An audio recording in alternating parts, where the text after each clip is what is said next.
네, 안녕하세요. 정신없는 정신과 의사입니다. 제가 ADHD 진단을 받고 처음 약물 치료를 시작할 때 가장 고민했던 게 뭔지 아세요? 바로 이 약을 언제까지 먹어야 하는 거지? 평생 의존해야 하는 건 아닐까 하는 걱정이었습니다. 지금 이 영상을 보고 계신 많은 분들도 똑같은 고민을 하고 계실 것 같아서 오늘은 ADHD 약물에 대한 가장 현실적인 질문들에 대해 이야기해 보려고 합니다. 그럼 바로 시작해 볼게요. ADHD 약물 언제까지 먹어야 하나요? 평생 먹어야 하는 건가요? 네, 약을 언제까지 먹어야 하는지, 평생 의존해야 되는 건 아닌지 걱정스러우시죠? 저도 처음 약물 치료를 시작할 때 똑같은 고민을 했거든요. 하지만 약물 치료를 받게 되면서 깨달은 게 있습니다. ADHD 약물은 완치를 위한 약이 아니라 일상 기능을 위한 도구라는 거예요. 마치 근시가 있는 분이 안경을 쓰는 것처럼 말이죠. 안경을 쓴다고 해서 시력이 영구적으로 회복되지 않지만 안경이 있어야 선명하게 보고 일상생활을 할 수 있잖아요. 여러분이 ADHD를 진단받았는데 직장에서 집중해서 업무를 해야 하고 계획을 세워야 하고 조직화된 생활을 해야 하는 상황에 있다면 약물은 계속 필요할 수밖에 없다고 생각을 합니다. 왜냐하면 ADHD는 뇌의 신경전달물질 불균형으로 인한 뇌 기능 차이기 때문입니다. 주말이나 휴가 때는 약을 안 먹어도 되나요? 이 질문에는 장점과 단점 모두 있어서 신중하게 답변을 드릴게요. 저는 보통 환자분들께 약을 꾸준히 드시라고 말씀드리지만 개인적으로는 주말이나 휴가 때 선택적으로 복용하는 것도 나쁘지 않다고 생각합니다. 실제로 많은 분들이 주말에 약을 안 드셔본 경험이 있을 텐데 사람마다 반응이 다르거든요. 어떤 분들은 약 없는 날이 조금 더 늘어지긴 하지만 충분히 견딜만 하다고 하시고 또 다른 분들은 확실히 차이를 느껴서 불편하다고 하세요. 그리고 월요일에 다시 약을 드실 때도 마찬가지예요. 어떤 분들은 효과를 더 선명하게 느끼는 경우도 있고 반대로 다시 적응하는 과정에서 약간의 부작용을 경험하시는 분들도 계십니다. 제 생각에는 이렇게 정리할 수 있을 것 같아요.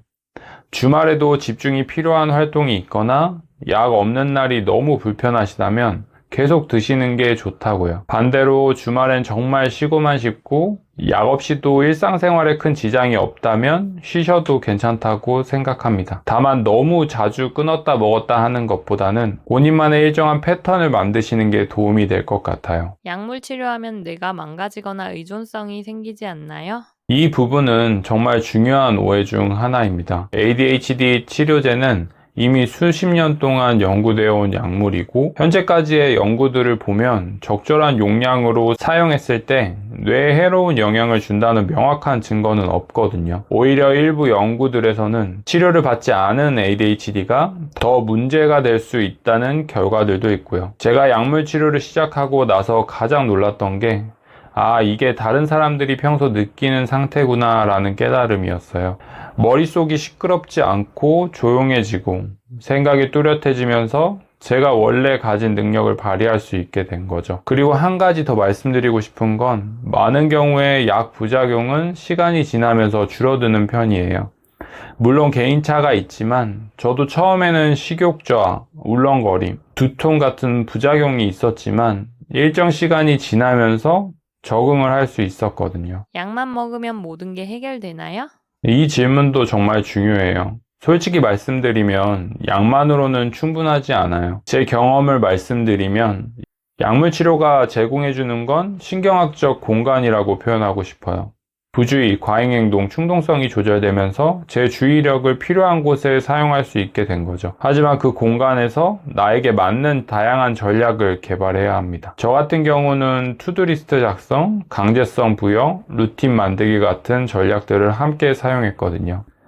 의과대학 시절에 동기들과 출석 체크, 벌금 시스템을 만들어서 강제성을 부여했을 때 미루기가 확실히 줄어들었거든요. 또 아침에 해야 할 일을 정해놓으면 지각과 미루기가 줄어들더라고요. 약물은 ADHD 뇌에 맞는 환경을 만들어주는 토대이고 그 위에 개인화된 전략을 쌓아가야 진정한 개선을 느낄 수 있습니다.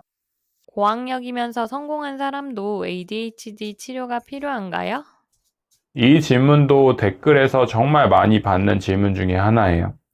많은 고학력, 전문직 환자분들이 이렇게 말씀을 하세요. 선생님, 저 ADHD일 리가 없어요. 저 전문직인데요. 저 박사학위도 있고 대기업 다니는데요. 하지만 실제로는 뛰어난 지능과 고도의 보상 전략으로 ADHD 증상을 완벽하게 숨기며 살아온 분들이 정말 많아요. 특히 고학력이나 전문직 환자분들의 경우 진단 시기가 상당히 늦은 편이에요. 저 역시 그런 케이스였고요.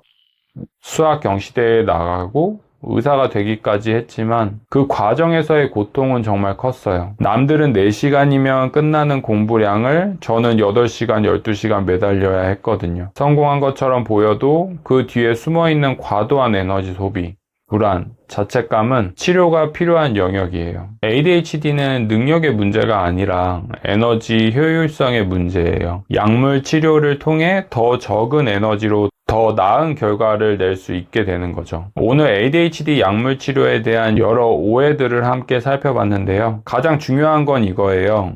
ADHD는 여러분의 잘못이 아닙니다. 게으르거나 의지가 약해서 생기는 게 아니라 뇌의 신경전달물질 불균형으로 인한 의학적인 상태인 거예요. 그리고 적절한 치료를 통해 충분히 개선될 수 있습니다. 저 역시 ADHD를 가진 정신과 의사로서 약물 치료와 함께 자신에게 맞는 전략을 찾아가는 여정을 계속하고 있습니다.